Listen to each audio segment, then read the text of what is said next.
ভাই বল। বেড়াতে এসে খুব তো ভালো লাগছে, দেখতে পাচ্ছিস চারিদিকে দৃশ্য, কিন্তু দুপুরে রান্নাটা কি করা যায় বলতো? কাজ করা 1.5 কিলো মতো খাসির মাংস নিয়ে যা। খাসি মাংস, ঠিক আছে 1.5 কিলো খাসি মাংস নিয়ে আয়, দুপুরে মস্ত করে খাওয়া হবে কিন্তু ভাই। 2 hours later. হ্যাঁ দুপুরে তো খাসি হলো, তাহলে রাত্রে কি হবে?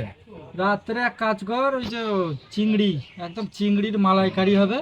হ্যাঁ বড় সাইজের চিংড়ির মালাইকারি, মাস্ত খেতে লাগবে ভাই। আচ্ছা ঠিক আছে, চল তাহলে তাই হোক। চল হ্যাঁ, বাজার চল। চলো গো টোটোওয়ালা।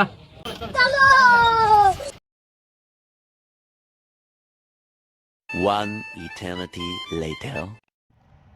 ওই ভাই, হ্যাঁ বল।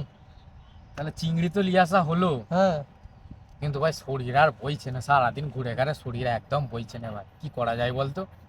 তো দেখ, একটা ভালো চিন্তা ভাবনা করে একটা যাই হোক তো করতে হবে। কি খাওয়া যায় বল তাহলে? ভালো মন্দ ছাড়া কিচ্ছু বলবি নি। তাহলে ভাই ডাল আলু চকা করে দিই রাত্রে। ডাল আলু চকাই করে দে, ঠিক আছে। কিন্তু এক কাজ কর, হ্যাঁ। আমার চাল নিবি না।